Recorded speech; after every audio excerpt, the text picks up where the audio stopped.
పరలోకంలో ఉన్న మీ తండ్రి మిమ్ములను ప్రేమించి ఒక గ్రంథాన్ని రాయించాడు, అదే బైబిలు. ఆ గ్రంథంలో ఏముందో నేర్పించాలి, ఆ ప్రకారం మీరు బ్రతికితే చూసి ఆనందపడాలి అని ఆలోచించి ఆ మాటలు పలుకుతున్నాడే తప్ప మరొక అర్థాన్ని కానీ మరొక భావాన్ని కానీ దానిలో నుండి మీరు తీసుకోకూడదు. కష్టపడి ఏర్పాట్లు చేసి ఊరందరినీ పిలిచి చక్కని మాటలు, జీవితాలను బాగు చేసే మాటలు అందరూ వింటే బాగున్ను కదా అన్న ఆవేదన మాత్రమే అది. దేవుని పిల్లలారా,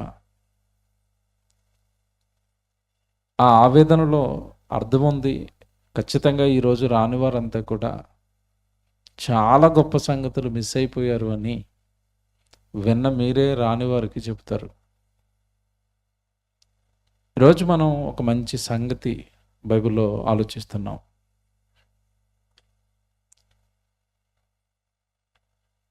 ఆజ్ఞలు లేనప్పుడే బాధ్యతలు మోసిన తల్లి. మళ్ళా చెప్తున్నాను, ఆజ్ఞలు లేనప్పుడే బాధ్యతలు మోసిన తల్లి. సహజంగా బాధ్యతలు తొలి ప్రసంగంలో తమ్ముడు మంచి వివరణ ఇచ్చాడు మీకు. బాధ్యతలు నెరవేర్చటం వేరు, బాధ్యతలు మోయడం వేరు. సహజంగా తల్లులకు బాధ్యతలు ఉన్నాయి. పిల్లల్ని కన్నారు, ఏమంటే వాడిని పాలు ఇవ్వాలి, వాడిని పెంచాలి, వాడికి ఏ ప్రమాదం రాకుండా చూసుకోవాలి, టైంకి ఆహారం పెట్టాలి, పెద్దవాడిని చేయాలి, స్కూల్లో వెయ్యాలి, యవ్వన కాలంలోకి వచ్చిన తర్వాత పెళ్లి చేయాలి.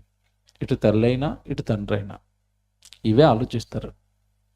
ఇవే బాధ్యతలుగా ఇంతకాలం అనుకుని సర్వలోకం కూడా ఇదే మా బాధ్యత అనుకుని మోసపోయింది.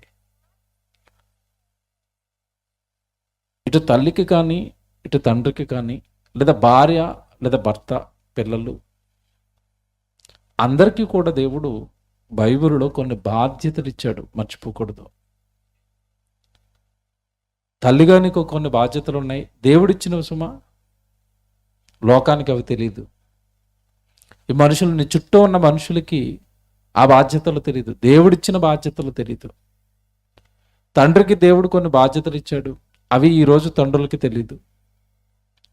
మనుషులను పుట్టించిన దేవుడు తల్లి ఎలా ఉండాలి, తండ్రి ఎలా ఉండాలి, పిల్లలు ఎలా ఉండాలి, భార్య ఎలా ఉండాలి, భర్త ఎలా ఉండాలి, అత్త ఎలా ఉండాలి, కోడలు ఎలా ఉండాలి, సర్వం కూడా బైబిల్లో రాయించి పెట్టాడు. నువ్వు ఏ పాత్రను పోషిస్తుంటే నా పాత్ర గురించి దేవుడు ఏమి రాయించాడు అని దేవుడి దగ్గర మోకాళ్ళు వేసి నేర్చుకోవాలి. నిజానికండి దేవుడిని గోజాడాలి ఈరోజు మనుషులు. కానీ ఎక్కడ? ఉచితంగా ఏమండి సభలు పెట్టి, ఉచితంగా భోజనాలు పెట్టి, రండి దేవుడి జ్ఞానం నేర్చుకోండి అంటే వచ్చేవారు వేళ్ల మీదే కరువయ్యారు ఈరోజు. దేవుని పిల్లలారా, తల్లి యొక్క పాత్ర ఎంత మంచిదో ఎంత గొప్పదో, దేవుడు ఎలా కలలు కన్నాడో ఈరోజు మీరు వింటారు.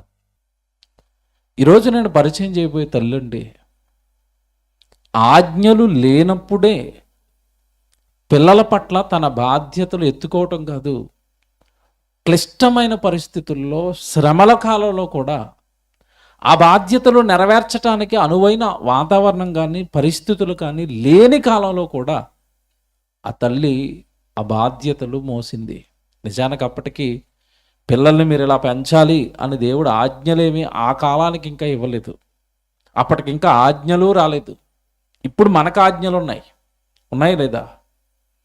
పిల్లల్ని దేవుడి కోసం పెంచండి అన్న ఆజ్ఞ ఇప్పుడు మనకు ఉందా లేదా? ఉందా? ఉంది. మీరు మీ పిల్లలకి కోపము రేపక ప్రభు యొక్క శిక్షలోను బోధలోను వారిని పెంచండి. ఉందా బైబిల్లో? ఉంది. ఎఫ్సీలకి రాసిన పత్రిక 6వ అధ్యాయంలో ఈ మాట ఉంటుంది. మనం చాలాసార్లు చదువుకున్నాం, ఇది మనకు ఆజ్ఞ అని మనకి తెలుసు. కొంతమందికి బైబిల్లో ఉన్న వాక్యాలు ఆజ్ఞలు అని కూడా కొంతమందికి ఇప్పటికీ తెలియదు. ఆజ్ఞ అంటే అర్థం ఏంటంటే నువ్వు ఖచ్చితంగా జరిగించాలి. ఆజ్ఞను నువ్వు జరిగించలేదనుకోండి, ఆజ్ఞాతిక్రమం ఏమవుతుంది చెప్పండి? పాపం. పాపానికి వచ్చే జీతం మరణం. అంటే బైబిల్లో నీకు ఇవ్వబడిన ఆజ్ఞలను పాటించకపోతే దేవుడి దగ్గరకు వచ్చి కూడా ఉపయోగం ఉండదు. నువ్వు బాప్తిస్మం తీసుకుని కూడా ఉపయోగం ఉండదు. ఎందుకంటే బాప్తిస్మం అయితే తీసుకున్నావు తప్ప బైబిల్లో దేవుడు రాయించిన ఆజ్ఞలు ఎక్కడ పాటిస్తున్నావు? పాటించటం అలా ఉంచి అసలు వినడానికే మనసు లేని మనుషులు కదా ఈరోజు. పాటించటం తర్వాత ముందు వినాలి కదా, ముందు నేర్చుకోవాలి కదా. దాని మీదే ఆశ లేని ఈ మానవ జాతి ఆజ్ఞలు పాటించేది ఎప్పుడు? పరలోకంలో ఉన్న కన్నతండ్రి కలలు పండించేది ఎప్పుడు? ఆయన ముందు ఒక భక్తుడిగా భక్తురాలిగా నిలబడేది ఎప్పుడు చెప్పండి?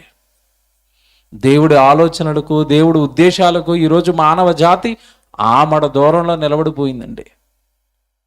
వాళ్ళ ఇష్టాలు, వాళ్ళ సుఖాలు, వాళ్ళ సంతోషాలు, వాళ్ళ నిర్ణయాలు, వాళ్ళ ప్లానింగ్స్ ఇవన్నీ జీవితం నిండా నింపుకొని ఎవరికి ఇష్టం వచ్చినట్టుగా వాళ్ళు బ్రతుకుతున్నారు తప్ప తల్లిగా నా బాధ్యతలేంటి, తండ్రిగా నా బాధ్యతలేంటి? ఎవరండి దేవుడి దగ్గర అడిగి ఆ బాధ్యతలు నెరవేర్చడానికి కష్టపడుతున్నారు?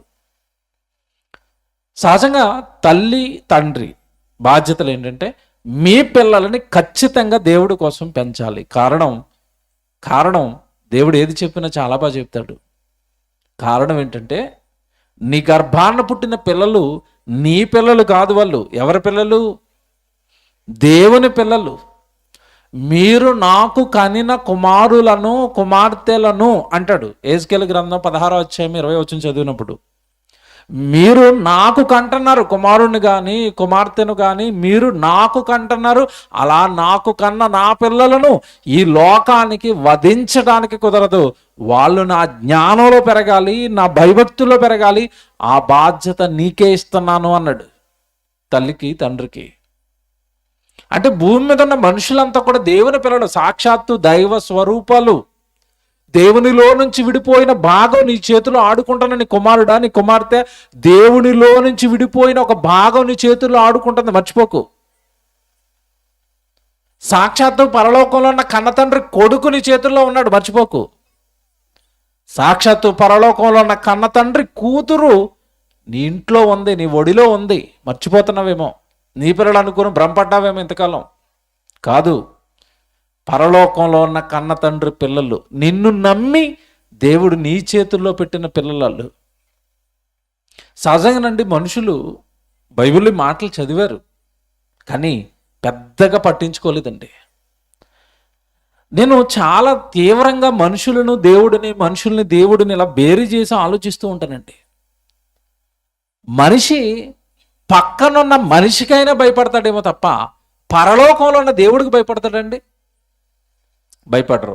ఎలాగో చెప్తాను, ఇప్పుడు మీరు అవునో కాదో మీకు తెలిసిపోద్ది.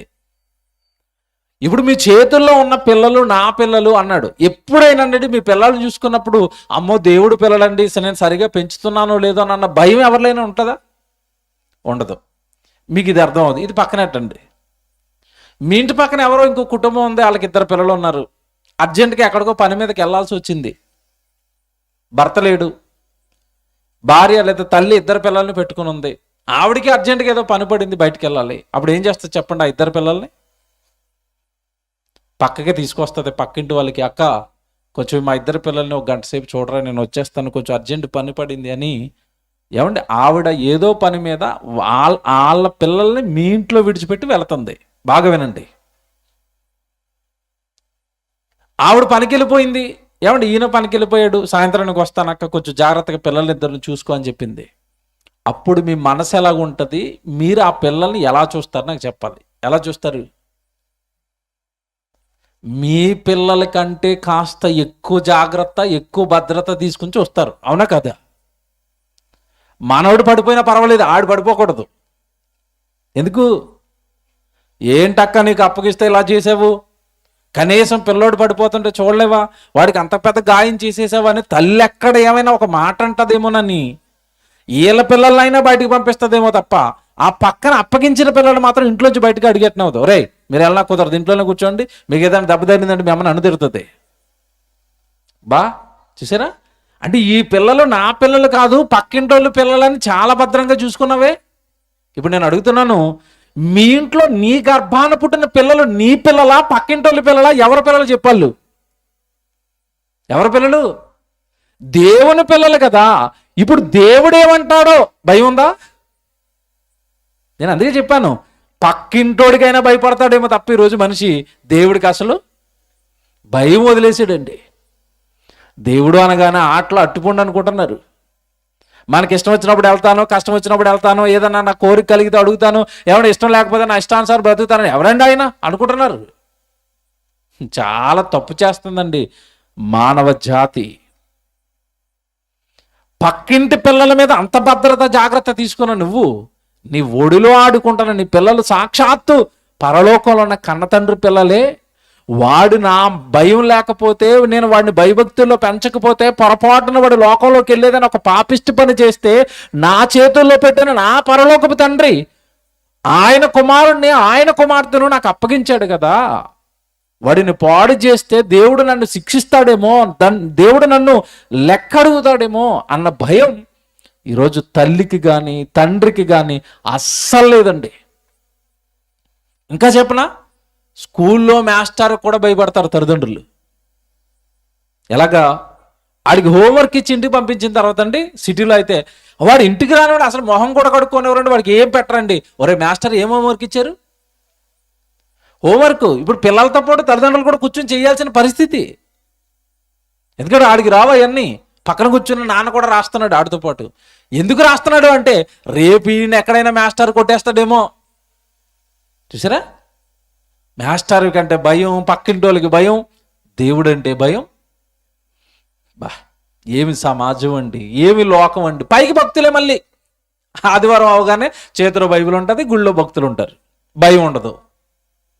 ఆ వాక్యాల మీద అసలు పట్టింపే ఉండదు, నాకన్నా భయమే ఉండదు. జాగ్రత్త చెప్తాను ఇప్పుడు నేను. భయం వేస్తుంది ప్రతి తల్లికి, ప్రతి తండ్రికి కూడా భయం వేస్తుంది.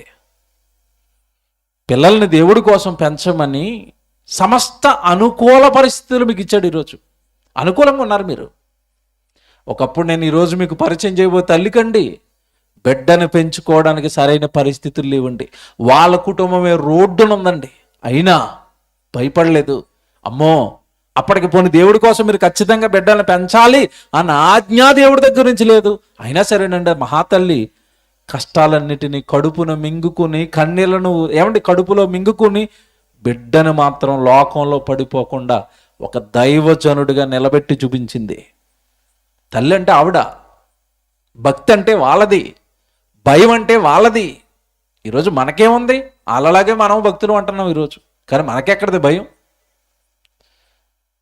దేవుడు తల్లికి ఇచ్చిన బాధ్యత ఏంటో తెలుసండి, జాగ్రత్తగా వినండి. తల్లులు ఎంతకాలం ఏమనుకున్నారంటే, అమ్మలు కూడా చెప్తూ ఉంటారండి ఇంట్లో, ఏ టైంకి అన్నం పెట్టావా? వెనకాల ఉన్న అమ్మమ్మ పిల్లోడి విషయంలో, మనవడి విషయంలో ఎంత కేర్గా ఉంటుందంటే, అమ్మ టైంకి కూడా అన్నం పెడుతున్నావా? నెత్తి మీద నూనె వేస్తున్నావా? స్నానం చేయించినప్పుడు కాళ్ళు చేతులు లాగుతున్నావా? ఇయ్యే కదండి అడిగేది. కాళ్ళు చేతులు లాగితే పొడుగ్గా అవుతాడట, నెత్తి మీద నూనె వేస్తే ఆరోగ్యంగా ఉంటాడట. అరుకులెయ్యి, ఉగ్గులెయ్యి, టైంకి ఆహారం పెట్టు, తర్వాత టైంకి పాలు ఇయ్యి, అన్నీ చెబుతారండి, అన్నీ చెబుతారు. ఇవే బాధ్యతలు అనుకున్నారు, అంతే. తల్లిగా మన బాధ్యతలు ఇవే అనుకున్నారు, ఇంతేనా? బైబిల్ చూపిస్తాను ఇప్పుడు నేను. సామెతల గ్రంథం 1వ అధ్యాయం మీరు తీయండి. సామెతల గ్రంథం 1వ అధ్యాయము 8వ వచనం చదవండి. సామెతల గ్రంథం 1వ అధ్యాయము 8వ వచనం చదవండి. నా కుమారుడా, నీ తండ్రి ఉపదేశమును ఆలకింపుము, నీ తల్లి చెప్పు బోధను త్రోసివేయకము. బా, తండ్రికి తల్లికి ఇద్దరికి చెప్తున్నాడు, నా కుమారుడా నీ తండ్రి ఉపదేశమును ఆలకించు. అంటే తండ్రి పిల్లలకి ఏం చేయాలట? ఉపదేశం, ప్రసంగాలు చేయాలి. ఇటు తండ్రికేనా అంటే కాదు, తల్లి కూడా చెప్తున్నాడు కింద, నీ తల్లి చెప్పు బోధను త్రోసివేయకము. ఇప్పుడు నా వైపు చూడాలి అందరూ. పాలు పెట్టారు, ఉగ్గెట్టారు, అరుకులేశారు, కాలు లాగారు, పొట్ట మీద నూనె తోమారు, నెత్తి మీద నూనె వేశారు. ఇన్ని చేసిన మీరు మీ గర్భాన పుట్టిన బిడ్డకి ఎప్పుడైనా బోధ చేశారా? నీ తల్లి చెప్పు బోధను త్రోసివేయకము అంటే తల్లి బిడ్డలకి ఏం చెప్పాలి? ఏం చెప్పాలి? బోధ చెయ్యాలి. తల్లి జాగ్రత్తగా వినండి, బోధ చెయ్యాలి. బోధకుడు అంటే పాస్టర్ గారు అనుకున్నారు ఇంతకాలం మీరు, అంతే కదా? అసలు తొలి పాస్టర్ గారు ఎవరు చెప్పండి బుడ్డోడికి? మీకు ఇప్పుడు అర్థమైందా? ఫస్ట్ పాస్టర్ గారు ఎవరు బుడ్డోడికి? నీ తల్లి చెప్పు బోధను త్రోసివేయకము అంటే ఫస్ట్ పాస్టర్ గారు తల్లి, తర్వాత తండ్రి, ఆ తర్వాత వాడు 3వ సంవత్సరంలో 4వ సంవత్సరంలో 5వ సంవత్సరంలో వచ్చిన తర్వాత గుళ్ళోకి వస్తే అప్పుడు బోధకుడు పాస్టర్ గారు. ముందు పాస్టర్ నువ్వే. ఇది ఎవరు చెప్పారు? ఇది ఎవరు ఆలోచించారు? అసలు మా వాడు గుగ్గెట్టాను, స్నానం చేయించాను, ఉయ్యాలు పడుకోబెట్టాను, అంతేనా? ఏడితే భుజం మీద వేసుకుని తిప్పాను, ఉయ్యాలు ఊపాను, పడుకున్నాడు, అమ్మయ్య రిలాక్స్ అనుకుంటాను తల్లి. ఇంతేనా నీ బాధ్యతలు? ఒక తల్లి మోసింది. చెప్తానండి, ఎంత బాగా దేవుడు బైబిల్ రాస్తాడంటే, నీ తండ్రి నీకు ఉపదేశం చెయ్యాలి, నీ తల్లి నీకు బోధ చెయ్యాలి. ఇక్కడ విషయం చెప్పనా? తల్లి చేసింది బోధ. ఏం బోధ చేసిందో తెలుసా? ఆడికి అప్పుడప్పుడే ఉరకలేస్తూ ఉంటాడండి, అప్పుడప్పుడే మాట్లాడుతూ ఉంటాడు. అప్పుడు తల్లి ఆడిని చూసో మురిసిపోయి ఆడి నోట్లో నోరు పెట్టేసి కొన్ని మాటలు నేర్పుతుంది. ఏమని నేర్పారు చెప్పండి? ఆడు ఆ నోరు అనగానే అమ్మ అనరా అనిపించేసింది ముందు. అంటే నేను ఎవరిని నీకు? మీ అమ్మని నేనే, నన్ను అమ్మాను అంతే. వెంటనే సంతోషం తీరిపోయింది. నెక్స్ట్ ఎవరిని చూపించింది? నాన్న ఇడుగు, ఈయన మీ నాన్నాను చూసారా? అమ్మ అనిపించింది, నాన్న అనిపించింది. వెంటనే అమ్మమ్మని తీసుకొచ్చింది. అమ్మమ్మ అనరా, మీ మా అమ్మ, ఇదిగో మీ తాతయ్య, ఇదిగో మీ నాన్నమ్మ, ఇదిగో మీ తాతయ్య, ఇదిగో మీ అక్క, ఇదిగో నీ తమ్ముడు. భలే నేర్పారండి. ఇంకా కాస్త వచ్చిన తర్వాత ఇదిగో దీన్ని ఇడ్లీ అంటారా, దీన్ని పప్పు అంటారా, దీన్ని అన్నం అంటారా, అదిగో తిరుగుతుంది కదా దాన్ని కుక్క అంటారా. ఇవన్నీ నేర్పారు, ఇవన్నీ చెప్పారు ఆడికి. కానీ తల్లిగా ఈరోజు నేను నీకు పాలిచ్చి పెంచుతున్నాను అంటే నా గర్భంలో నిన్ను చేసింది దేవుడురా. చెప్పిందా ఏ తల్లైనా? చెప్పదు. ఇదిగో మన ఇంటి ముందు కుక్క ఆడుకుంటా, కుక్కను చూడగానే ఆనందపడిపోతున్నాడు కదా, ఆ కుక్కను చేసి నువ్వు ఆడుకుంటావని ఇచ్చింది దేవుడురా. చెబుతుందా? ఎవడో ఒకప్పుడు అంటే అన్నం తినకపోతే ఇప్పుడంటే యూట్యూబ్ చూపిస్తున్నారు, అంతే కదా? ఇప్పుడు యూట్యూబ్ తల్లులు. ఇప్పుడు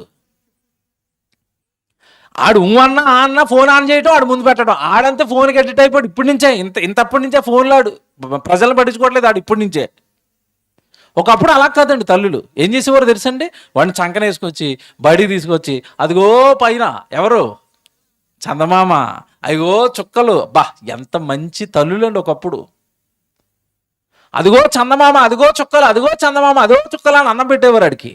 కానీ చందమామని చేసింది ఎవరో చెప్పలేదు, ఆ చుక్కల్ని చేసింది ఎవరో కూడా చెప్పలేదు. చందమామ రావే, జాబిల్లి రావే, ఆ ఎంతకాలం పాట పాడినా అవి రావు, అంతే కదా? ఈ సుత్తుపాటలు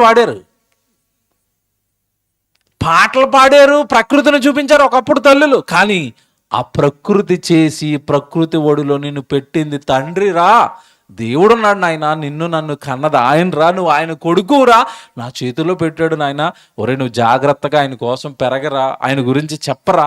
చిన్నప్పటి నుంచి దేవుడి బీజాలు ఎక్కడేసిందండి? ఏ తల్లి వేసిందండి? వెయ్యరు. స్వప్రయోజనాల కోసం బిడ్డల్ని పెంచుకోవటం ప్రారంభించింది మానవ జాతి, వాళ్ళ ప్రయోజనాల కోసమే. ఇంకా చెప్పనండి, ఆడి కాస్త వచ్చిన తర్వాత ఏమంటారు తెలుసా? ఒరే నువ్వేమవుతావురా మొదలెట్టారు. ఒరే నువ్వేమైపోతావురా, నువ్వు డాక్టర్ అయిపోరా, నువ్వు పోలీసు అయిపోరా. ఆడింత ఉంటాడు. అప్పటి నుంచే లోకంలో నువ్వు ఏదో ఒకటి చెయ్యాలరా అని బేజాలు నాటారు తప్ప, ఒరే నువ్వు దైవజనుడు అయిపోయి దేవుడి గురించి చెప్పరా అని అంటారా? అసలు ఎందుకన్నారో తెలుసా? నువ్వు దైవజనుడు అవ్వు అని ఎందుకన్నారో తెలుసా? అసలు ఇంట్లో ఉన్న దైవజనుడు విలువ నాకు తెలియదు కనుక.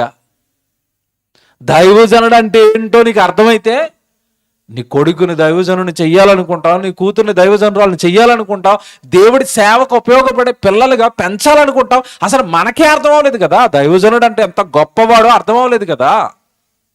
వాళ్ళకి దేవుడు పరలోకం బహుమతిగా ఇవ్వబోతున్నాడు అని పరలోక సంబంధులు అని వాళ్ళ వెనక దేవుడు ఉండి ఆ వృత్తిని ఏర్పాటు చేసి వాళ్ళ ప్రజల ఎవడి క్షేమం కోసం వాళ్ళు నడిపిస్తున్నాడు అని ఆ దైవం వాళ్ళ వెనకాల ఉందన్న సంగతి నీకు అర్థమైతే, నీ కొడుకుని దైవజనున్నో దైవజనురాలు చేస్తే వాళ్ళ వెనకాల కూడా పరలోకంలో తండ్రి ఉంటాడన్న ఎవడ ఆ పవిత్రమైన భక్తి ఉంటే కదా నీకు దైవజనులకు చెయ్యాలని ఆశ పుడుతుంది. లేదండి, అసలు కళ్ళ ముందున్న దైవజనులకు విలువ ఉండదు.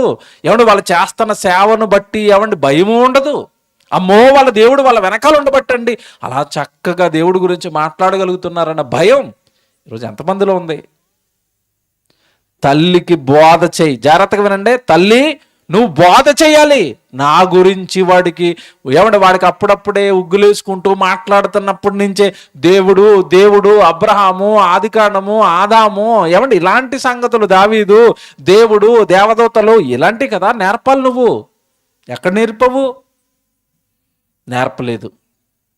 ఇప్పుడు చెప్పనా నేను, దేవుడు అండి, సూపర్ అండి దేవుడు. దేవుడు చెప్పింది నువ్వు చేయలేదు. చాలామంది ఏమనుకున్నారంటే, మేము దేవుడి గురించి చెప్తే మాకేంటండి, ఆయన మా కోసం పెంచుకుంటే మమ్మల్ని చూస్తాడు అని అనుకున్నారు. చూస్తున్నాడా? నేను అడుగుతున్నాను, ప్రస్తుత సమాజంలో ఎదిగిన కొడుకు కానీ ఎదిగిన కూతురు కానీ ఎవరు తల్లిదండ్రులను పట్టించుకుంటున్నారు? ఈరోజు పట్టించుకోరు. భార్య వచ్చింది, వేరు కాపురం పెట్టాడు. ఏమంటే ఆ వేరు కాపురం పెట్టిన తర్వాత తల్లిని ఎలా చూస్తాడో తండ్రిని ఎలా చూస్తాడో మీకు తెలియదు కాదు. ఇంకా కాస్త డబ్బున్న వాళ్ళైతే పట్టుకెళ్ళి వృద్ధాశ్రమాల్లో వేసేశారు. ఏమంటే వాడు పెరుగుతున్న విధానం చిన్ననాటి నుండి తల్లి దేవుడి గురించి చెప్పకపోవటం వలన తల్లి నష్టపోయింది, తండ్రి నష్టపోయాడు. ఈరోజు ఆయన నష్టపోయాడు అనుకుంటున్నారేమో ఇంతకాలం. మొదట వేటు పడేది మీ మీదే. మొదట వేటు దేవుడి గురించి చిన్ననాటి నుండి వాడిని పెంచకపోతే, చిన్ననాటి నుండి వాడిని దేవుళ్ళు పెంచకపోతే దేవుడి మీద వేటు తర్వాత ఫస్ట్ వేటు పడేది తల్లి మీద, తండ్రి మీదే. ఇది నేను చెప్పింది కాదు, బైబిల్ చూస్తారు ఒకసారి. సామెతల గ్రంథం 29వ అధ్యాయము 15వ వచనం చూడండి. సామెతల గ్రంథం 29వ అధ్యాయము 15వ వచనం చూడండి. సామెతల గ్రంథం 29వ అధ్యాయం 15వ వచనం. బెత్తమును గద్దింపును జ్ఞానమును కలగచేయును, అదుపు లేని బాలుడు తన తల్లికి అవమానం తెచ్చాడు. ఎవరికి తెచ్చాడట అవమానం? అదుపు లేని బాలుడు. వాడిని అదుపులో పెట్టలేదు, దేవుడు భయంలో పెట్టలేదు. నువ్వు ఈ తప్పు చేస్తే, అబద్ధం ఆడితే దేవుడు కొడతాడు రా, దేవుడు తిడతాడు రా అని చిన్ననాటి నుండి వాళ్ళు దేవుడు గుబులు పెంచలేదు. నువ్వు మీ నాన్న చెప్పమంటావా అంటారు చాలామంది అమ్మలో. మీ నాన్న చెప్పమంటావా బెదిరిస్తారు వీళ్ళని. లేదంటే ఎవరో మీ స్కూల్లో మాస్టర్తో చెప్పేస్తాను రోయ్ నేను రేపు కొట్టించేస్తాను. చూసారా, తండ్రి భయం పెట్టారు, తల్లి ఏమంటే గురువు భయం, ఏమంటే మాస్టర్ భయం పెట్టారు. దేవుడు భయం ఏమన్నా పెట్టారా? ఒరే అబద్ధాలు ఆడకూడదురా, ఎవరై దొంగతనాలు చేయకూడదురా, బూతులు ఆడకూడదురా, ఎవరిని కొట్టకూడదురా, ఎవరిని తిట్టకూడదురా, పరలోకంలో దేవుడు ఉన్నాడురా, ఆయన నిన్ను కొడతాడురా. అదుపేది? వాడు బాలుడుగా ఉన్నప్పటి నుంచే వాడిని అదుపులో ఎక్కడ పెట్టావు? అదుపు లేని బాలుడు తన తల్లికి ఏం తెస్తాడట? అవమానం. ఎవరమ్మా ఈయన్ని పెంచింది? వాడు దొంగతనం అయిపోతే దొంగతనం అయిపోయి ఊర్లో ఉన్నది ఎవరితో దొంగతనం చేసేస్తే వాళ్ళ కుటుంబం రోడ్డును పడిపోతే, మా కుటుంబం రోడ్డు పాలైపోయింది వాడు దొంగ వల్ల. ఎవడు వాళ్ళని కన్నది? ఏ తల్లి వాడిని పెంచింది అంటారా? అనరా? మీరు బాగా ఆలోచించండి. అనరా? అదుపు లేని బాలుడు తన తల్లికి ఏం తెస్తాడట? అవమానం. చిన్ననాడు మీరు ఒక స్టోరీ చదువుకున్న వాళ్ళకి అయితే తెలుసు. 3వ తరగతిలో 4వ తరగతిలోనే నీతి కథ అని ఒక కథ పెట్టారండి. ఆ కథలో ఏంటంటే వాడు చిన్నప్పటి నుంచే దొంగతనాలు చేస్తూ ఉంటాడు. చిన్న దొంగతనాలు చేస్తాడు. చిన్నగా ఉన్నప్పుడు పక్కింట్లో ఎవడో తోట వేసుకున్నాడు, అందులో 4 మొక్కలు లాక్కొని వచ్చేసాడు.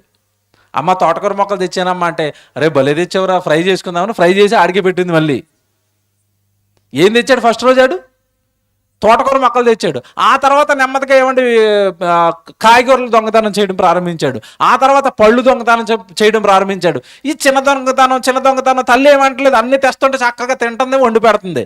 కొడుకు అనుకున్నాడు ఇది ఏదో బాగుంది అనుకున్నాడు. నెమ్మదిగా చిన్న దొంగ పెద్ద దొంగ అయ్యాడు. ఇంట్లోకి వెళ్ళిపోయి సామాన్లు దొంగతనం చేసేస్తున్నాడు, బండ్లు దొంగతనం చేసేస్తున్నాడు, ₹1000 డబ్బులు దొంగతనం చేసేస్తున్నాడు. ఏమన్నా ఎంతకాలం విడిచిపెడతారు? ఎవడొకడు పట్టుకుంటాడో పట్టుకోడా? పట్టుకుని జైల్లో వేశారు. శుభ్రంగా చెత్తకొట్టి జైల్లో వేసేసి ఎవడో ఒక 6 సంవత్సరాలు 7 సంవత్సరాలు జైలు శిక్ష లోపలాడేశారు. ఏడుతున్నాడు. ఈలోపు వెళ్ళింది ఈవిడ. ఎవరు? కొడుకు జైల్లో పడిపోయాడు కదని తల్లి చూడడానికి వెళ్ళింది. చూడడానికి వెళితే ఎవడు జైలు లోపల ఉన్నాడు, తల్లి బయట ఉంది. అమ్మ నీకు సీక్రెట్ చెప్పాలి, ఇటు రా అన్నాడు. సీక్రెట్ చెప్పాలి రా అనగానే ఏమన్నా డబ్బులు ఎక్కడైనా దాచేసాడేమో, దొంగతనం చేసినవి, ఆ డబ్బుల వివరాలు ఏమైనా చెప్తాడేమోనని ఉరుకురుకులు పరుగుని వెళ్ళి చెవిలాపెట్టి చెప్పుకోడుగా అన్నది. చెవి కొరికేసాడు. మొత్తం చెవి కొరికేసాడు. నోటితో చెవి కొరికేసాడు. రక్తం వస్తుంది. ఇలా చెంపట్టుకుని ఏడ్రా ఇంత పని చేసావంటే అప్పుడు ఆడు అన్నాడు, నా జీవితం ఇలాగ ఈరోజు జైలు పాలైపోవడానికి ప్రధాన కారకురాలు ఎవరో తెలుసా? నువ్వే. మొదటి రోజు దొంగతనం చేసి తోటకూర కాళ్ళు తెచ్చినప్పుడే బెత్తి విచ్చుకుని తప్పురా, పక్కింటోడిది దొంగతనం చేయకూడదురా అని నీతి నాకు నేర్పుంటే ఈరోజు ఈ దొంగనయ్యేవాడినా, పోలీసులతో దెబ్బలు తినేవాడినా, జైలు పాలైపోయి నా జీవితాన్ని సర్వనాశనం చేసుకునేవాడినా. నా జీవితం నాశనం అవ్వడానికి కారకురాలు ఎవరు? నువ్వే. ఏమన్నా నీతి కథలు అండి, లోకంలో ఉన్న కథలు. నేను అంటానండి, నేను చాలాసార్లు ప్రతి సభలో చెప్తానండి, క్రైస్తవుడు లోకం దగ్గర నేర్చుకోవాల్సింది ఏమీ లేదు. బైబిల్లో అన్నీ ఉంటాయి. బైబిల్లోనే లోకానికి నేర్పాలి క్రైస్తవుడు. మంచి ఇప్పుడు ఎంత బాగా రాశాడు ఇందాక మీరు చదువుకున్న వచ్చును, అదుపు లేని బాలుడు తన తల్లికి ఏం తెస్తాడట? అవమానం. దేవుని పిల్లలారా, చిన్నప్పటి నుంచే మీ పిల్లలకి బోధ చెయ్యండి. దేవుడు పాటలు పాడించండి. దేవుడు మాటలు నేర్పండి. దేవుడురా, మనం తప్పు చేయకూడదురా. నువ్వు స్కూల్కి వెళ్తున్నప్పుడు చెప్పండి, ఒరే ఎవరితో గొడవాడకరా, ఎవరై దొంగతనం చేయకరా, క్షేమంగా వెళ్ళరా, జాగ్రత్తగా ఇంటికి వచ్చేయరా, ప్రార్థన, తెల్లవారు లేంగానే ప్రార్థన. ఇలాగ దేవుడు భయము, దేవుడు భక్తి చిన్నప్పటి నుంచి పిల్లలకు నేర్పాలి. ఇప్పుడు మన టైటిల్లోకి వద్దాం. తల్లి ఎంత బాగా ఈ బాధ్యతలు నెరవేర్చింది అంటే ఆవిడెవరో కాదండి, పాత నిబంధనలు అప్పటికి ఇంకా దేవుడి ఆజ్ఞలే రాలేదండి. మోషేను కన్న తల్లి అండి.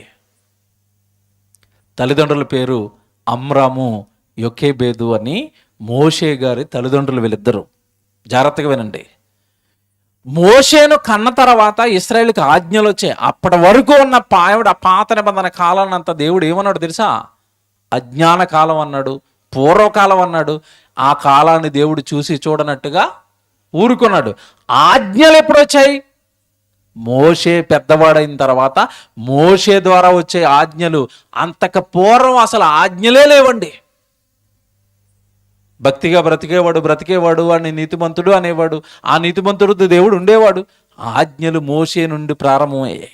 కానీ ఆజ్ఞలే లేనప్పుడు మోషేను కన్న తల్లి బిడ్డల విషయంలో ఎంతటి త్యాగాలు చేసిందో, బిడ్డల విషయంలో ఎంత ఖచ్చితంగా బ్రతికిందో ఈ తల్లిని చూస్తేనండి ప్రతి తల్లి ఏమంటే గర్వపడాలి, భయపడాలి. మా బిడ్డలను ఎలా పెంచగలుగుతావానని ఏమంటే ఆ తల్లిని ఆదర్శంగా తీసుకుని ప్రతిరోజు దేవుని ఎదుట ఆ తల్లిలా నేనుండేటట్టుగా నన్ను దీవించు దేవా అని ప్రతి తల్లి ప్రార్థించాలి. అలాంటి తల్లిని పరిచయం చేస్తున్నాను ఈరోజు నేను.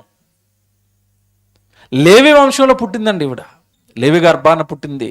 ఏమండి, అమ్రామును పెళ్లి చేసుకుంది. 3 పిల్లల్ని కన్నదండి. ఈవిడ చరిత్ర మీకు చూపిస్తాను. నిర్గమకాండం 6వ అధ్యాయం చూడండి.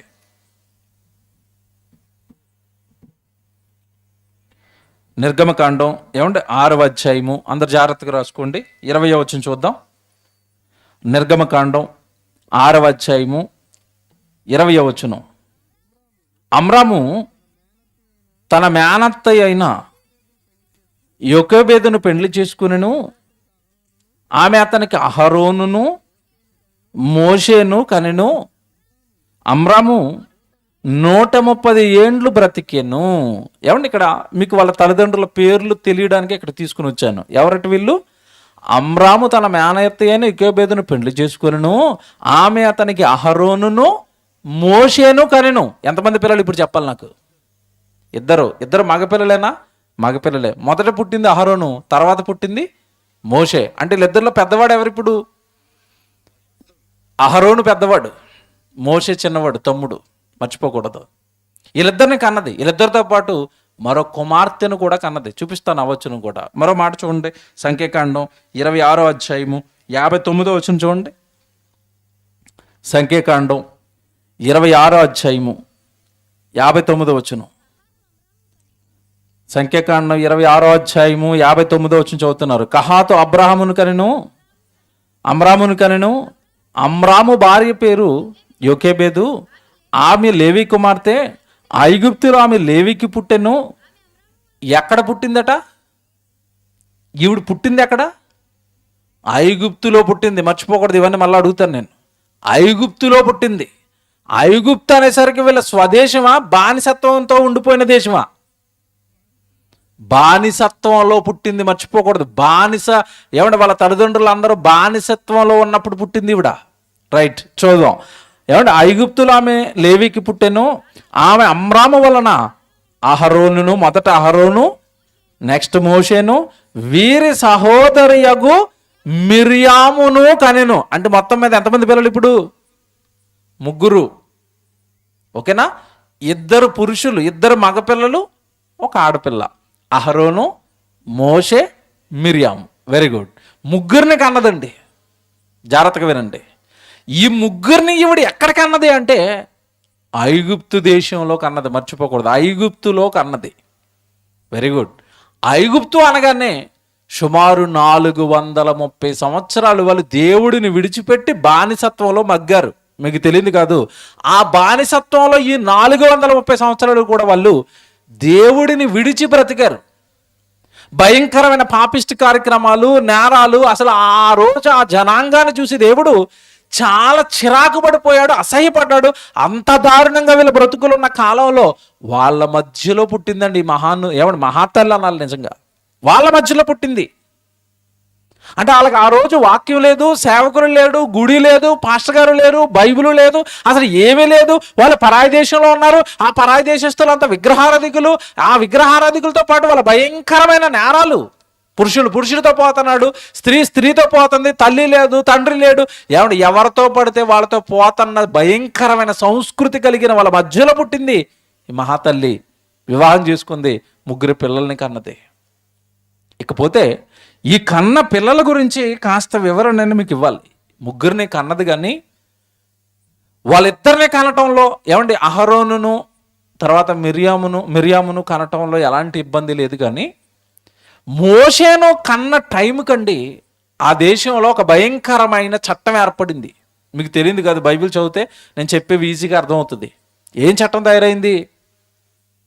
ఆ రోజున్న ఫరో ఐగుప్తు దేశంలో ఒక చట్టం చేశాడు. ఏ చట్టం అంటే మన దగ్గర బానిసలుగా ఉన్న ఈ హెబ్రీ సంతానం, ఇశ్రాయేల్ సంతానం అనేది భయంకరంగా పెరిగిపోతుంది కనుక ఇక ఇశ్రాయేలులలో మగపిల్లలు ఎక్కువైపోతే వాళ్ళు మన మీదకి ఎప్పుడైనా తిరుగుబాటు చేస్తారేమో ఈ బానిసలు కనుక ఈ బానిసలుగా ఉన్న హెబ్రీలలో మగపిల్లవాడు గనక పుడితే పట్టుకెళ్ళి ఎక్కడేమన్నాడు తెలుసా?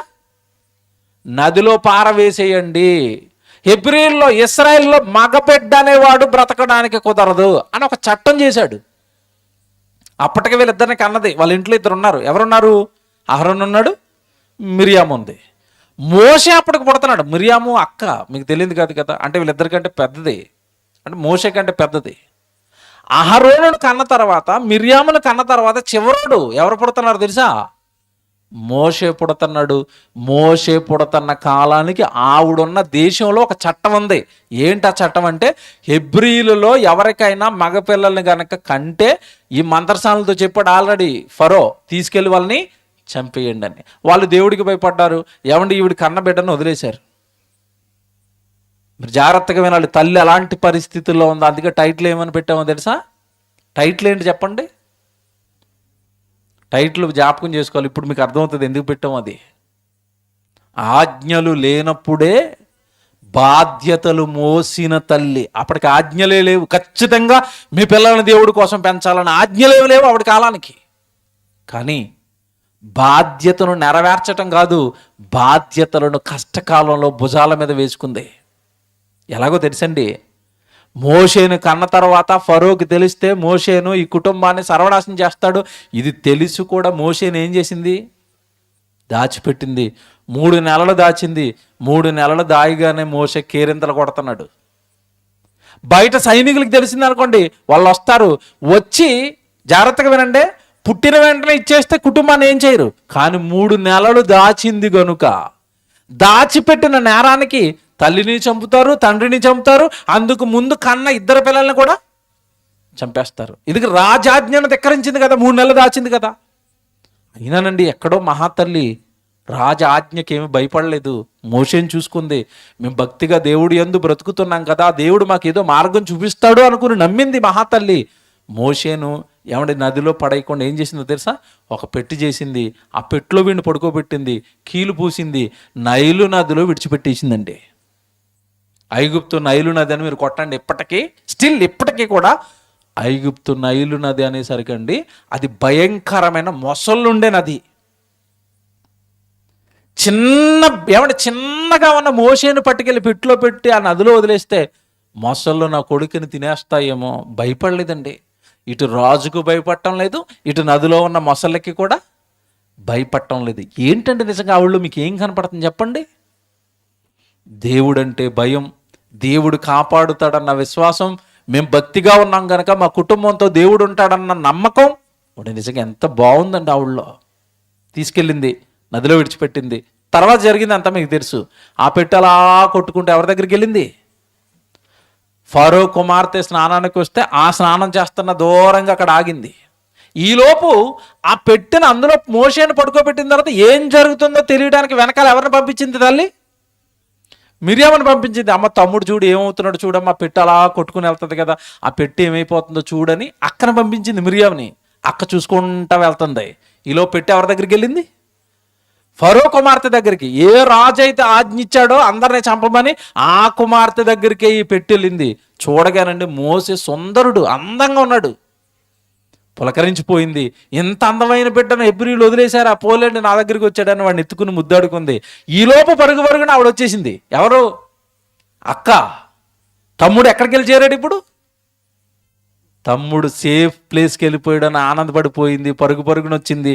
ఆ రాజకుమార్తె దగ్గరికి వచ్చి, అమ్మా ఈ చిన్నోడిని పెంచడానికి మీకు ఎలాగో పనికి ఒక చెలిగెత్త కావాలి కదా, పని చేయడానికి ఈ బిడ్డోడిని చూసుకోవడానికి ఎవరైనా ఒక పని చేయడానికి ఎవరైనా కావాలి కదా, ఆయమ్మ కావాలి కదా. హెబ్రీ స్త్రీలలోంచి ఒక ఆయమ్మని తీసుకురమ్మంటారా? నేను తీసుకొస్తాను అనగానే ఇది భలేగా ఉంది, పిల్ల వచ్చి అడుగుతుంది కదా అని, సరే తీసుకురాబో అన్నది.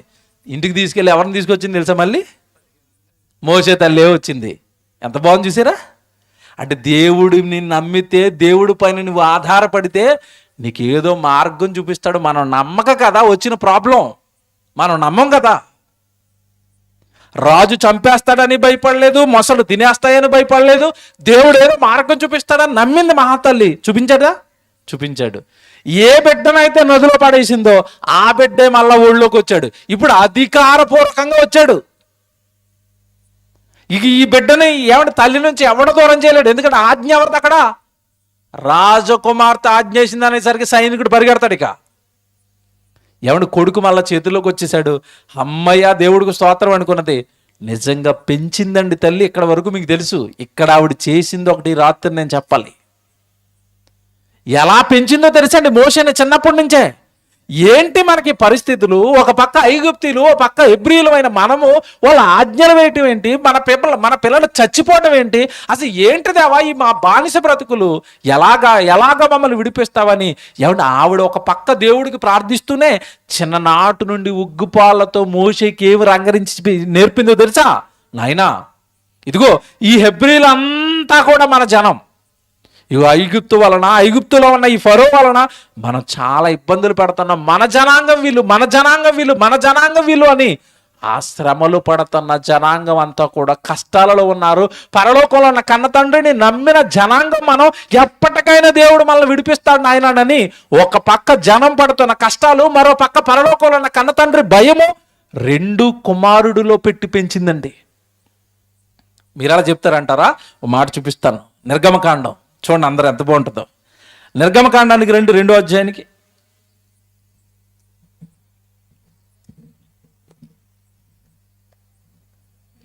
11వ వచనం చూద్దాం. అందరూ తీసుకోండి. నిర్గమకాండం 2వ అధ్యాయము 10వ వచనం చదువుదాం. ఆ బిడ్డ పెద్దవాడైన తర్వాత, ఇంతకీ పెద్ద చేసింది ఎవరు ఇప్పటి వరకు? తల్లే. పెద్దవాడైన తర్వాత ఆమె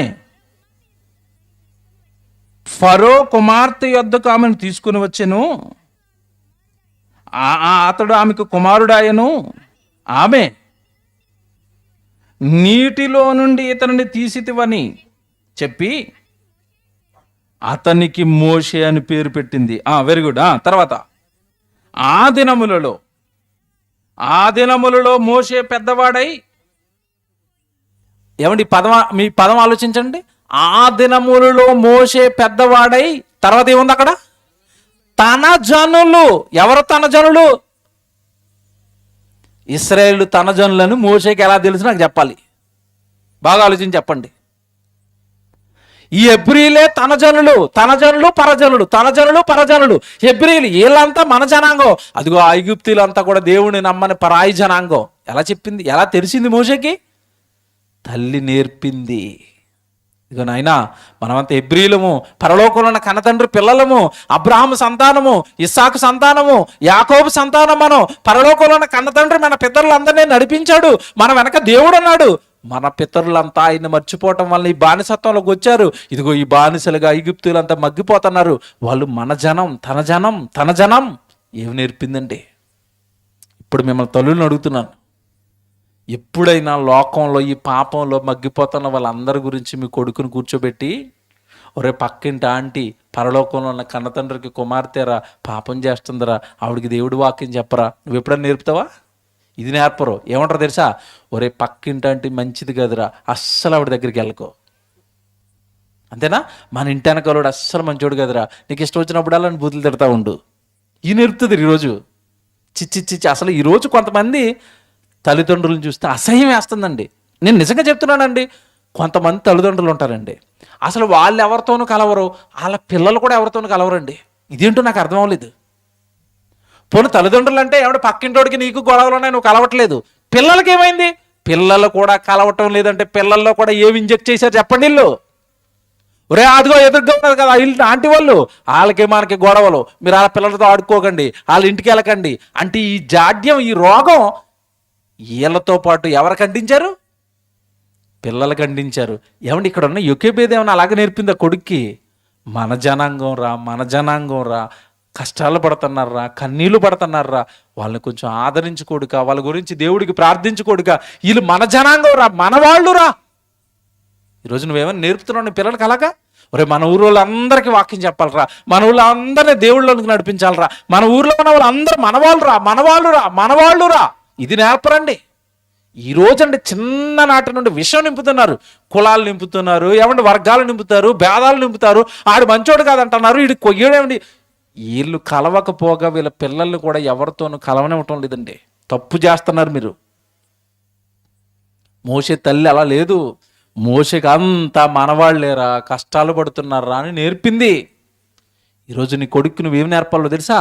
ఒరే అంతా పరలోకంలో ఉన్న కన్నతండ్రి పిల్లలరా, మన వీధి చివరి చూడరా, అందరూ త్రాగుబోతులు అయిపోయారురా, అందరూ తిరుగుబోతులు అయిపోయారురా, వాళ్ళ దగ్గరికి వెళ్ళరా, వాళ్ళు చేసే పాపాలు మాత్రం నువ్వు చేయకిరా, వాళ్ళకి వాక్యం చెప్పి గుళ్ళోకి తీసుకురారా. నేర్పుతావా?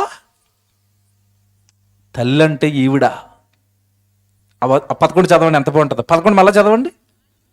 ఆ దినములలో మోషే పెద్దవాడై తన జనుల యొద్దకు పోయి వారి భారములు చూశాను. తన జనుల యొద్దకు పోయి వారి భారాలు, తన జనుల యొద్దకు పోయి వాళ్ళ భారాలు ఏంటి? నా జనాంగం ఇన్ని బాధలు పడుతున్నారు. ఎవరు చెప్పారు? తల్లి. నీ జనాంగం బాధలు పడుతున్నారు నాయన, నీ జనాంగం నాయన, నీ వాళ్ళు నాయన వాళ్ళు. ఈరోజు మనం మన గ్రామంలో ఉన్న వాళ్ళందరి గురించి మన పిల్లలకి అదే నేర్పుతున్నామా? మోకాలు వేసి ఒరే మన కాలనీలో ఉన్న వాళ్ళందరి గురించి, మన ఊర్లో ఉన్న వాళ్ళందరి గురించి ప్రార్థన చేయరా, అందరూ బాగోలేదురా, త్రాగుబోతులు తిరుగుబోతులు అయిపోతున్నారా, ఆ భారాల్లో ఇరుక్కున్నారా, వాళ్ళు దేవుడి దగ్గరికి రావాలని ప్రార్థన చేయకూడక నేర్పండి చిన్నప్పటి నుంచి. ఆడు పెద్ద అయిన తర్వాత మంచి భావజాలంతో ఉంటాడండి. అందరిని అక్క అంటాడు, అందరిని అన్న అంటాడు, అందరిని తమ్ముడు అంటాడు, అందరిని చెల్లి అంటాడు. నిజంగా అందరితోనూ కలిసిపోతాడు. మనుషుల దయలో గొప్పవాడవుతాడు, దేవుడి దయలో గొప్పవాడవుతాడు. ఎవరండి బాబు ఇంత గొప్పగా పెంచారు? అందరి దగ్గరికి వస్తాడండి. ఏం కొడుకండి అని ప్రారంభంలో చదువుకున్నారే, అదుపు లేని బాలుడు తల్లికి అవమానం తెచ్చును అంటే, ఇలా నువ్వు దేవుడిలో కనుక పెంచితే వాడు నీకేం తెస్తాడో తెలుసా? గౌరవం తెస్తాడు, మర్యాద తెస్తాడు. యేసుప్రభుని కన్న తల్లిని చూసి ఏమన్నా ఆ రోజు ఏమన్నారు చెప్పండి? యేసుప్రభుని కన్న తల్లిని చూసి ఆ రోజు ఏమన్నారు? యేసు ప్రభుని చూసండి పొంగిపోయిందండి ఆ రోజు సమాజం. నాయన నేను ఎవరు, ఏ తల్లి నిన్ను కన్నదో, ఏ తల్లి స్థానంలో నువ్వు కుడిచినవో ఆ తల్లి ఏమైందట, ధన్యురాలయ్యింది. నీ కొడుకుని బట్టి, నీ పెంపకాన్ని బట్టి, ఏమన్నా వాడు పెరిగిన విధానాన్ని బట్టి, వాడు దేవుడి కొరకు బ్రతికిన బ్రతుకుని బట్టి నీకు ఘనత తెప్పిస్తాడు దేవుడు, మర్చిపోకు. భలే పెంచిందండి ఏ తల్లో. అందరూ నావాలంటున్నాడండి, అంత మంచి మనసుతో ఉంటున్నాడండి. అందుకేనండి మనుషుల గురించి విషబీజాలు చిన్నపిల్లల్లో అస్సలు నాటకండి. మీరు ఎవరైనా ఏమన్నా పక్కింటి వాళ్ళ కోసం ఏదైనా మాట్లాడుకోవాలనుకున్నప్పుడు మీ పిల్లలు అక్కడి నుంచి వెళ్ళిపోమనండి. ఎందుకంటే మీరు ఇప్పుడు ఏదో అనుకుంటారు, తర్వాత కలిసిపోతారండి. కానీ పిల్లలు అలా కాదు సుమా. ఒక్కసారి అవతలోడు తప్పుడోడు అన్నాడు పిల్లల హృదయంలో పడితే ఆ బీజం పెద్దదైపోయి భవిష్యత్తులో అసలు పక్కోడిని క్షమించడు. విషం నింపుతున్నావు, పగ నింపుతున్నావు, జాగ్రత్త. తల్లి అలా చేయలేదండి, మన వాళ్ళు అని నింపింది. ఇంకా ఆ తర్వాత చరిత్ర మీకు తెలియదు కాదు. ఏమంటే ఆ రోజు ఐగుప్తీల మీద ప్రేమ ఎక్కువైపోయి ఏమంటే ఈ మోషే ఏం చేశాడు, క్షమించండి, ఈ హెబ్రీల మీద ప్రేమ ఎక్కువైంది, తన వాళ్ళ మీద ప్రేమ ఎక్కువైంది. ఈ బానిస బ్రతుకును చూశాడు. ఏమంటే ఒక ఐగుప్తీయుడిని చంపేశాడు. మీకు తెలియదు కదా, ఇద్దరు కొట్లాడుకుంటున్నారు, ఐగుప్తీయుడు హెబ్రీలు, ఇశ్రాయేలు ఇద్దరు ఏమంటే గొడవాడుకుంటుంటే ఎవరిని చంపేశాడు మోషే వెళ్ళి. మావాడిని చంపుతావా, మావాడితో గొడవాడతావా, మావాడితో గొడవడతావా అని ఐగుప్తుడిని చంపేసి ఎక్కడ పాతాడు, ఇసుకలో పాతేశాడు. ఏంటండి ఇలా ఇంత పౌరుషం వచ్చేసింది అంటే, నా జాతి, నా జనాంగం, చూసారా, నా పరలోకంలో ఉన్న కన్నతండ్రి పిల్లల ఇశ్రాయేల్ అంతా, చూసారా అలా పెంచింది, చూసారా తల్లి. ఇంక మీరు ఇలాగ ఆలోచిస్తేనండి కష్టకాలంలో, ఇప్పుడు చెప్తాను జాగ్రత్తగా వినండి, అసలు అన్ని పరిస్థితులు బాగున్నాయండి ఈరోజు మనకి. ఎవడ మన పిల్లల్ని మనం పెంచుతున్నప్పుడు ఎవడైనా మిమ్మల్ని మగపిల్లలు ఉంటే చంపేస్తారని కత్తెట్టుకుని మీ వీధిలో ఎవరైనా తిరుగుతున్నారా? ఒకవేళ అలా తిరిగితే మీరు దేవుడి దగ్గరికి వస్తారా? ఆడికి అసలు దేవుడి మాటలు నేర్పుతారా? ఒరేయ్ మన ఇద్దరం ప్రాణాలు కాపాడుకుంటే చాలు, ఎవడి గురించి ఆలోచించుకో, నువ్వు నేను మన బాగుంటే చాలు, మన కుటుంబం బాగుంటే చాలు, బయట పరిస్థితులు అసలు బాగోలేదు, నువ్వు బయటికి వెళ్ళకు, ఎవరికి కనపడకు, మనం అంతా హాయిగా రాణిగారి దగ్గర చేరిపోయాం, రాణిగారి దగ్గర ఏమైనా డబ్బులు అడుగు, ఇల్లు కట్టించుకుందాం, ఇయన నేర్పుతాం మనమైతే. ఆవిడ ప్లేస్లో మీరుండి ఆలోచించండి, అసలు భక్తిలో పెంచుతారండి కొడుకుని. పరిస్థితులు ఎలా ఉన్నాయి. కుటుంబం ప్రాణాలను గుప్పిట్లో పెట్టుకుని కూడా, కుటుంబం అంతా కూడా ప్రాణాలను గుప్పిట్లో పెట్టుకుని కూడా పిల్లలని భక్తిలో పెంచటమా? పరిస్థితులు బాగోకుండా ఉన్న కాలంలో పిల్లల్ని దేవుడి కోసం పెంచటమా? ఇప్పుడు చెప్పిన టాప్ మోస్ట్ విషయం, 3 పిల్లల్ని దేవుడిస్తే 3 పిల్లల్ని దైవజనులుగా మార్చేసింది ఈవిడ. ఏమి తల్లండి. ఒక మాట చూపిస్తాను మీకు, ఇప్పుడు మీరు ఆశ్చర్యపోతారు. దేవుడే వాళ్ళ 3 గురించి ఇచ్చిన సాక్ష్యం చూపిస్తాను బైబిల్లో. దేవుడిచ్చాడు వీళ్ళ 3 గురించి సాక్ష్యం. ఒక మాట చూడండి, ప్రవక్త ఎవడు ఎంత మంచి మాట చెప్తున్నాడో మేకా గ్రంథానికి మీరు రండి. మేకా గ్రంథం 6వ అధ్యాయము, మేకా గ్రంథం 6వ అధ్యాయం 4వ వచనం చూడండి. మేకా గ్రంథం 6వ అధ్యాయం 4వ వచనం అండి. ఐగుప్తు దేశములో నుండి నేను మిమ్మల్ని రప్పించి తిని, దాస్య గృహములో నుండి మిమ్మల్ని విమోచించి తిని, మిమ్మల్ని నడిపించుటకై, ఇశ్రాయేలు అందరితో దేవుడు చెప్తున్నాడండి, మిమ్మల్ని నడిపించుటకై మోషే, అహరోను, మిర్యాములను పంపి తిని. చూసారా, ఈ 3 కూడా ఏమన్నాడు దేవుడు ఇప్పుడు? వాళ్ళంతా నా దైవజనులు, నా దాసులు, నా సేవ చేసిన వారు. మిమ్మల్ని విడిపించటానికి మోషేను, అహరోనును, తర్వాత మిర్యామును పంపి తిని. 3 కూడా దేవుని సేవకిచ్చిందండి. ఏం తల్లి! అలాగని పరిస్థితులు ఏమైనా బాగున్నాయా? వాళ్ళ కుటుంబం ఏమైనా మంచి రాజు కుటుంబమా, చక్కగా అన్ని వసతులు కలిగిన కుటుంబం అంటే కాదండి. బానిసత్వంలో ఉండి ప్రాణాలను గుప్పిట్లో పెట్టుకుని 3 దైవజనులను తయారు చేసిందా. అందుకే టైటిల్ వేసాం ఏమండి, ఆజ్ఞలు లేనప్పుడే బాధ్యతలు మోసింది తల్లి, మోసింది. పరిస్థితులు ఎలాగైనా ఉండనివ్వండి, నా పిల్లలు మాత్రం దేవుళ్ళో పెరగాలంతే, నా పిల్లలు దేవుడి సేవ చేయాలంతే. నా పిల్లలు కాదు కదా, పరలోకంలో ఉన్న కన్నతండ్రి పిల్లలు కదా, ఆయన పిల్లలను ఆయన సేవకి చేయాలంతే. ఒకరిని కాదు, 2 కాదు, 3 పిల్లల్ని దైవజనులుగా మార్చిందంటే మీరు ఆలోచించండి. ఇంకా చెప్పండి ఇక్కడ విషయం మీకు, వాళ్ళందరికీ ఇశ్రాయేలు సర్వ సమాజానికి వాక్యం తెచ్చింది ఏమండి, ఈవిడ పెంచిన ఈవిడ కొడుకే. ఇశ్రాయేలు సర్వ సమాజానికి వాక్యాలు, ఆజ్ఞలు తెచ్చింది ఎవరు చెప్పండి? మోషే. అలా పెంచిందా? అలా పెంచింది. ఇంకా చెప్పనా, మొట్టమొదటి ప్రవక్తి ఇశ్రాయేల్ సమాజం మొత్తానికి ఎవరో తెలుసా? మిరియాము. స్త్రీల సమాజాన్ని ఒక పక్క అన్న ఎవడ అహరోను మోషేలు కలిసి ఎవడ పురుషుల సమాజాన్ని అంతా నడిపిస్తుంటే, ఆ రోజు స్త్రీల సమాజంతో పాటలు పాడించటం, ఆ రోజున ఇశ్రాయేల్ స్త్రీల సమాజాన్ని అంతా దేవుడి యొక్క భయభక్తుల్లో ఉంచింది మిరియాము. అంటే ఇశ్రాయేలుకు మొట్టమొదటి ప్రవక్తి మిరియాం అండి. ఏంటంటే నిజంగా వాళ్ళు ఒక్క కుటుంబంలో పుట్టారు, ఎవరి కష్టకాలంలో ఉన్నారు. ఐగుప్తు దేశంలో భయంకరమైన బానిసత్వంలో 3 బిడ్డల్ని దైవజనులు చేసింది. రాత్రి ఆలోచించండి, నిద్ర పట్టదు మనకి. బైబిల్ చదివితే, బైబిల్ అర్థమైతే నిద్ర పట్టదండి. నాకు అన్ని పరిస్థితులు బాగున్నాయి, నన్ను ఎవడు తరవడం లేదు, మేమేమి బానిసత్వంలో లేము, హ్యాపీగా ఉన్నాము, ఎవడు చక్కగా మీ తిండి మీరు తింటున్నారు, మీ బట్టలు మీరు కట్టుకుంటున్నారు, మీకు కావలసిన ఉద్యోగాలు మీరు చేస్తున్నారు. ఆ రోజు వాళ్ళకి అలా పరిస్థితి అలా లేదే. ఐగుప్తులు ఏది పెడితే తినాలి, ఐగుప్తులు ఏది చెబితే అది చెయ్యాలి. వాళ్ళకి అసలు స్వతంత్రంగా హక్కులే లేవు, బానిసలు వాళ్ళు. ఆ బానిసత్వంలో దైవజనులను తయారు చేస్తే అన్ని పరిస్థితులు బాగున్న కుటుంబంలో నువ్వు ఎవరిని తయారు చేస్తున్నావు? భక్తులను తయారు చేస్తున్నావా? లోకంలో దొంగలను తయారు చేస్తున్నావా? వ్యభిచారులను తయారు చేస్తున్నావా? త్రాగుబోతులను తయారు చేస్తున్నావా? దేవుడికి ఉపయోగపడే దైవజనులను తయారు చేస్తున్నావా? ఒక్కసారి రాత్రి ఆలోచించండి. తల్లి తండ్రి ఇద్దరు ఈ రాత్రి కూర్చుని ఏమైనా నిద్రపోయే ముందు ప్రార్థన చేస్తారు కదా, ఒకసారి ఆలోచించండి. ఎలా ఉన్నారు మీ పిల్లలు? బోధ చేస్తున్నారా రోజు వాళ్ళకి? దేవుడు బోధ, దేవుడు ప్రసంగాలు, దేవుడు మాటలు, దేవుడు బైబిల్ చదివించడం, దేవుడు ప్రార్థనలు. తప్పిపోకుండా మీ పిల్లల్ని కట్టుదిట్టంగా దేవుళ్ళో పెట్టండి. మీ అందరికీ తెలిసిన వచ్చిన ఒక మంచి మాట ఉంటుంది, బాలుడు నడువవలసిన త్రోవను వాడికి నేర్పుము, నేర్పితే పెద్దవాడైన తర్వాత అందులో నుండి వాడు తగిలిపోడు, తప్పిపోడు. అదే చేసింది యోకేబేదు. చిన్నప్పటి నుంచే వేసేసిందండి, చిన్నప్పటి నుంచే. ఉగ్గుపాలతో రంగరించింది మోషేకి, నాయనా ఇదిగో మన జనాంగం బానిసత్వం ఉండిపోయాం, దేవుడికి ప్రార్థించు, వీళ్ళని విడిపించాలి. మన జనాంగం దేవుడు, మన జనాంగం దేవుడు, మన పిల్లలు దేవుడు, మన పిల్లలు దేవుడు, మన పిల్లలు, మన సహోదరులు, మన సంతానం, మన వాళ్ళు. బా, ఏమి తల్లండి. దేవుడు ఎన్ని చోట్ల చెప్పాడు తెలుసండి వీళ్ళ గురించి. మరో మాట చదివిస్తాను చూడండి, దినవృత్తాంతాల మొదటి గ్రంథం మీరు చూడండి. దినవృత్తాంతాల మొదటి గ్రంథం 23వ అధ్యాయము 13వ వచనం చూడండి. దినవృత్తాంతాల మొదటి గ్రంథం 23వ అధ్యాయము 13వ వచనం. దినవృత్తాంతాల మొదటి గ్రంథం 23వ అధ్యాయము 13వ వచనం చదువుతున్నారు. అమ్రాము కుమారులు అహరోను మోషే, అహరోనును అతని కుమారులను,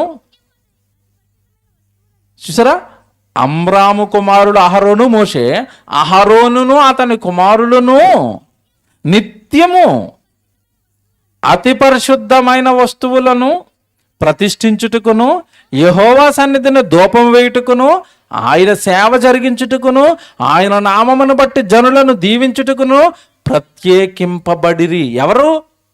అహరోనును తల్లి దైవజనుడిగా పెంచటం వలన అహరోను పిల్లలు కూడా దేవుని యొక్క మందిర ఆవరణంలో దేవుడి సేవ చేసేవారుగా మారిపోయారట. అంటే యోకేబేదు అహరోనుని దైవజనుని చేస్తే తన మనవళ్ళు కూడా ఎక్కడున్నారు చెప్పండి? ఇప్పుడు ఎక్కడున్నారు? దేవుని సేవలో, దేవుడి మందిరంలో, దేవుడి ఆవరణంలో దేవుడికి ధూపాలేసేవారుగా. ఇంతకు మించి ఆనందం ఏముంటుంది చెప్పండి? ఇంతకు మించి సంతోషం ఏముంటుంది చెప్పండి? ఇంతకు మించిన మంచి తల్లి ఎక్కడ కనపడుతుంది చెప్పండి? తొలి ప్రసంగంలో మీరు విన్నారు, తిమోతి తల్లి ఎవరు చెప్పండి?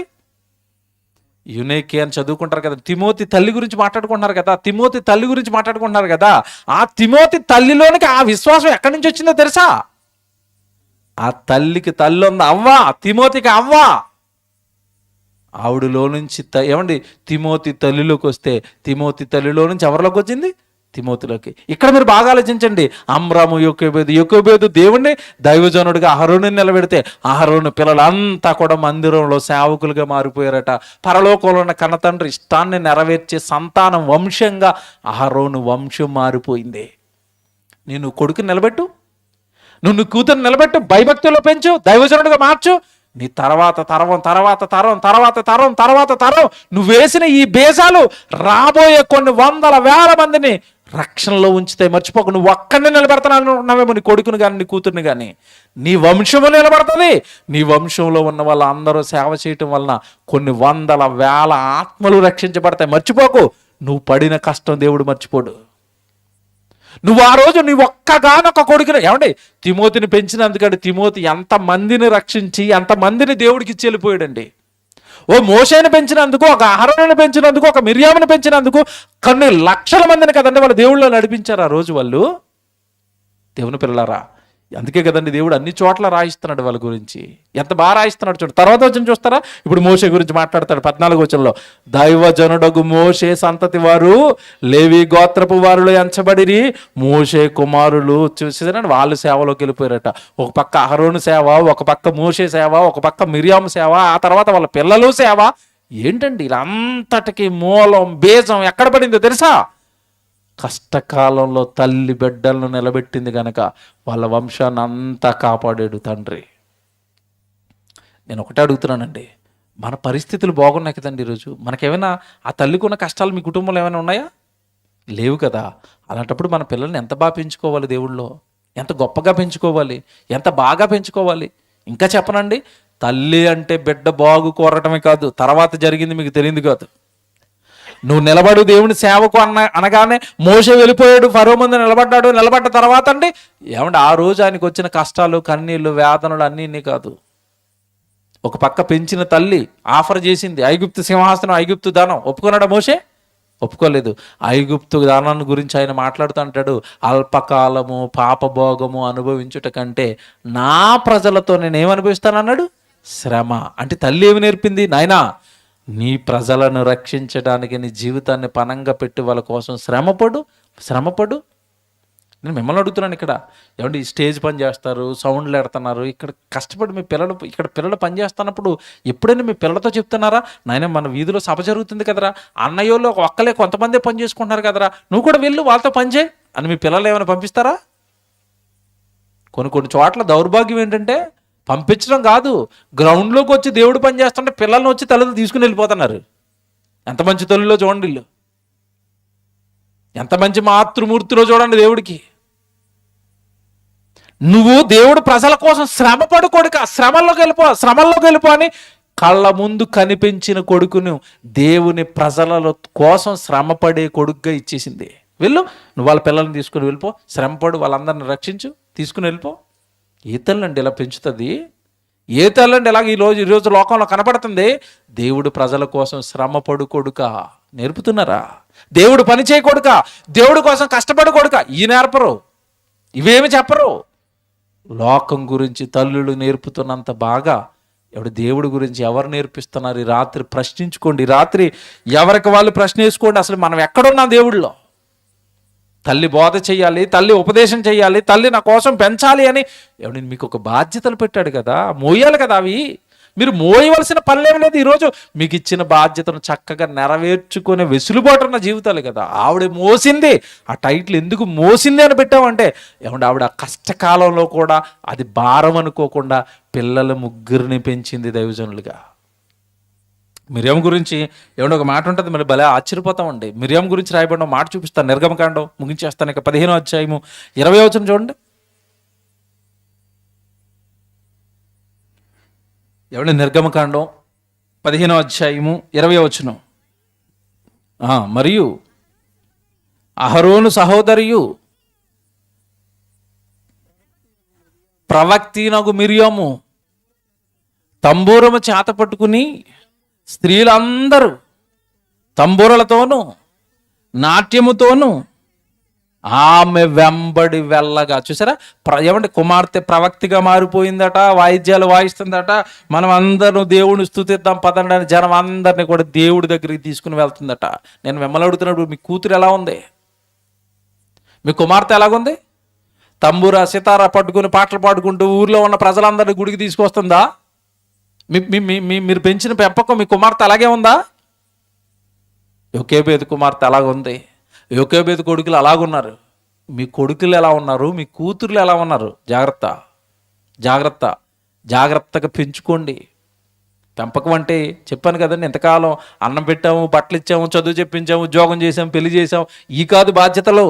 తల్లిగా నీకు ఇచ్చిన బాధ్యత, నువ్వు బోధ చేయి. నీ పిల్లలకి ఫస్ట్ మాస్టర్ నువ్వే, ఫస్ట్ ప్రీచర్ నువ్వే. నువ్వు మొట్టమొదట బోధ చేయాల్సింది నువ్వే. దేవుడి గురించి మొట్టమొదట మీరు ఏం బోధ చేస్తున్నారు? దేవుడి గురించి ఏం చెప్తున్నారు మీ పిల్లలకి? మీకు మాట అడుగుతాను. విమర్శ సమయాన్న భక్తులందరూ కూడా మన ముందు నిలబడతారు, తెలుసో లేదో మీకు? న్యాయమైన తీర్పుకు యేసు ప్రభు సింహాసనం ముందు మనం నిలబడినప్పుడు ఏం జరుగుతుందో తెలుసా? మన మీద నేరస్థాపన చేయడానికి మన ముందు బ్రతికిన భక్తులు అందరూ నిలబడతారు. ఇప్పుడు దేవుడి కోసం పిల్లల్ని పెంచని తల్లులు అందరిని తీసుకురమ్మంటాడు, తీసుకొచ్చి నిలబెడతాడు. ఎదురుగ్గా ఎవరు నిలబెడతారో తెలుసా? యోకేబేద నిలబెడతాడు. అమ్మగారు చెప్పండి అంటారు. మీరు ఏం చెప్పను? నా ప్రాణాలు గుప్పిట్లో పెట్టుకుని నా కొడుకు వాక్యం నేర్పుకున్నాను, దేవుడి గురించి నేర్పుకున్నాను. మీ ఇంట్లో ఏమన్నా ప్రాణాపాయాలు ఉన్నాయి, కత్తిరట్టుకుని మీ ఇంటి చుట్టూ తిరిగారని అడుగుతుంది ఆవిడే. దేవుడి వరకు అవసరం లేదు. ఎవ్వరు తిరగలేదమ్మా. మరి ఎందుకు పెంచలేదు? జబర్దస్తు ఏమంటే ఈ కార్తీక దీపాలు ఎక్కువైపోయినాయి అమ్మ నాకు అని చెప్తావా? మొగల రేకులు, కార్తీక దీపాలు, సినిమాలు, షికారులు, పక్కింటోళ్ళు, ఆ అక్క, ఈ చెల్లి, ఈ ఊసులు ఎక్కువైపోయినాయి అమ్మ అని చెప్తావా? పరిస్థితులు బాగున్నా దేవుడిలో పెంచరా పిల్లల్ని? ఆవిడ నిలబడితే ఏం చెబుతారు చెప్పండి పిల్లలు నాశనానికి వెళ్ళిన తర్వాత? మీరు ఒక్కటే మర్చిపోకండి. మీ ఒక్క కొడుకో మీ ఒక్క కూతురో నిలబడితే, మళ్ళీ చెప్తున్నాను, చాలా వందల వేల మంది నిలబెడతాడు దేవుడి కోసం. మర్చిపోకండి, అశ్రద్ధ చేయకండి పిల్లల విషయంలో. కనుక స్త్రీలతో పాటు తండ్రులు, పురుషులందరూ ఈ కేవలం స్త్రీలకు చెప్పింది మాత్రమే అని అనుకోకండి. తండ్రి గురించి చెప్పమంటే ఇంకొక ఆయన పట్టుకొని వస్తాను ఇప్పుడు నేను, మళ్ళీ మీ పని అయిపోద్ది. సో ఇటు తల్లికి అలాగే తండ్రికి. చాలామంది ఏంటంటే ప్రసంగాలు వింటున్నప్పుడు నవ్వుకుంటారు లోపల. నాకు తెలిసి ఆ సంగతి. ఎందుకు నవ్వుకుంటారంటే, ఈరోజు మా ఆవిడికి బలే వేస్తున్నారు అనుకుంటారు. అంటే ఆవిడ మీద ఉన్న కక్ష ప్రసంగం ద్వారా తీర్చుకునే వాళ్ళు కూడా ఉన్నారు, మహానుభావులు. ఈరోజు అంతా ఆవిడికి, మరి నీకు కదేటి అంటే? నీకు ప్రసంగం నీకు, ఆవిడ ప్రసంగం ఆవిడికి, ఇలాగ ఉన్నారు. కనుక దేవుని పిల్లలారా, తల్లికి తండ్రికి ఇద్దరికి బాధ్యత ఉంది. పిల్లల్ని దేవుడిలో నిలవబెట్టవలసిన బాధ్యత.